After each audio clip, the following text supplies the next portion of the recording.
Do you have a marketing budget? Do you even know how much is going out to keep your business rolling every month? Well, today we're talking about treating this real estate sales game like a real business and setting a marketing budget.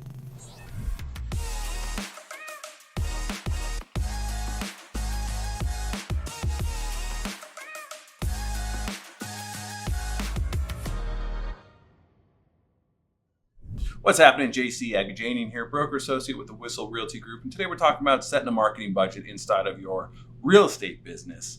So we're going to get straight to the numbers because that's probably what you're thinking first is how to break this down, but there is a lot more to that, so stay tuned. Basically, a good rule of thumb is to keep about 10% of your gross revenue, not net, and use that to keep your business running, meaning keep the business leads coming in, to keep new business coming in the door. So that's kind of a general number. Then how's it going to get broken down from there? Because there's lots of different things we need to do inside the world of marketing budget.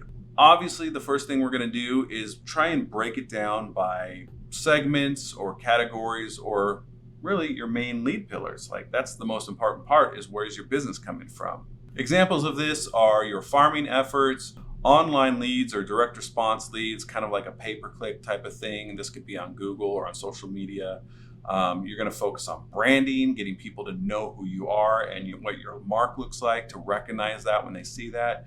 You've got to take care of your past clients. Honestly, a lot of people have even agent-to-agent referrals as one of their main pillars of business coming in every month. That part is a little bit more nuanced than the general, let's take 10% of gross and go.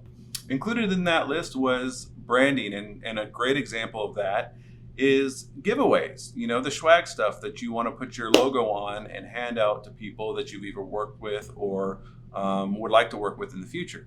Pro tip on this one, just get the nicer stuff. Try to avoid the throwaway crap. It's nice if it's got your brand on it, but if someone doesn't want it or want to use it, probably going to throw it out anyways. So instead of getting the cheap, not so great insulated, no brand mug, spend a little bit more and get the one that's got Yeti on it and it's also got your logo on it. People are going to think, well, this is a nice high quality mug. I'm going to use this, even if they didn't necessarily want your brand on it. Quarterly events are a great example of taking care of your past clients and nurturing new ones, right? If you can budget for a nice event that you can invite your whole database to, knowing they're not all going to show up, but at least you can make the invitation. It can give you an excuse to pick up the phone and call them and see if they're coming. It'll give you an excuse to put something in the mail and invite them out without asking for anything in return. Give you an excuse to send them a text message and say, hey, I don't know if you got that invitation or not, but we'd love to see you here. These are just easy reasons to reach out to people, right? So it's not even so much about the events.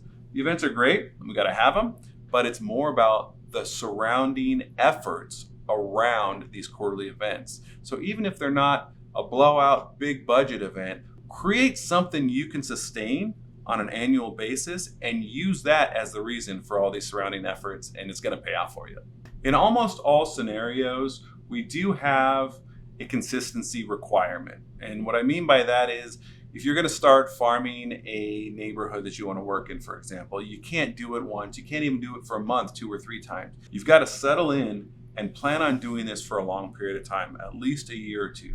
And if you're not so certain about whether or not you're willing to commit to something that far out, a good way to handle that is to save up the cash or pull some out of savings and pay for it all at once up front, or even set it aside to pay on a regular basis. I've personally done this myself before, and it worked out great because I didn't have to think about whether or not I've got new bills coming up for something, and it didn't give me the opportunity to evaluate a longer term play and cut it off halfway down the road, because there's a good chance you're probably not going to get results in the first couple months anyways. So saving up the cash or paying for something all at once up front is a good way to ensure that consistency that we all know we really need to have.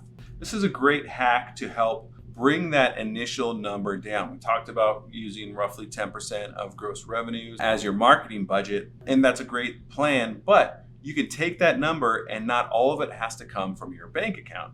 We can get sponsors to help us out. First thing we think of is lenders, but there's other affiliates that benefit from our business, and in most cases, they'd be happy to team up with us, spend on an event or some marketing piece or something like that, because they are going to benefit well.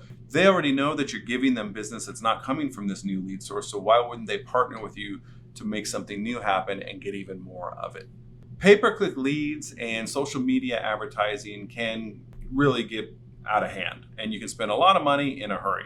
And if that's not the position you're in, you've got maybe a tighter budget, a great hack for that to make sure that the people that you've either worked with in the past or simply know in your sphere of influence are aware of you so that they can repeat work with you in the future or refer business to you currently, is to create a custom audience. This is mainly a Facebook tool. It works with Instagram as well, though. And basically, you can upload your own list of people. These can be people from your CRM. These can be people from your past client list. These can be everybody that's in your phone list. And then you can serve up ads only to this small group of people instead of everyone in your city. And I don't know if you've looked at the ads manager inside of Facebook recently, but the rules on how small a diagram you can draft on a map and pinpoint target people specifically in your farm, for example, or even in a smaller part of town, are out the window. Like, you kind of have to cover, at least in San Diego County, the whole county if you just want to do a regular Facebook ad. But using this custom audience greatly reduces the amount of faces they need to put this ad in front of, and of course is going to reduce your budget as well. The great thing about it is they don't know that you've got them in a custom audience, and for all they know, your ads are just everywhere all the time. And that's exactly what you want them to think, and they're going to realize that you're a professional who knows what you're doing.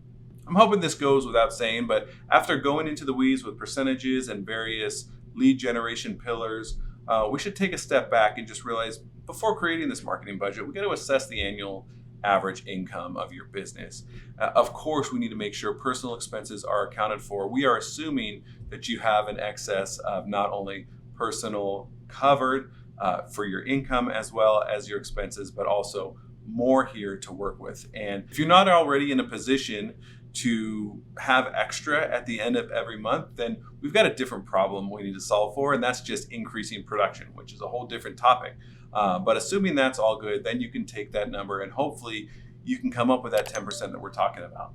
We're going to wrap it right there, but I hope this is helpful and informative. And of course, as usual, I'm happy to take this conversation offline, answer any questions that you may have to have, or just chat a bit further. I look forward to talking to you soon.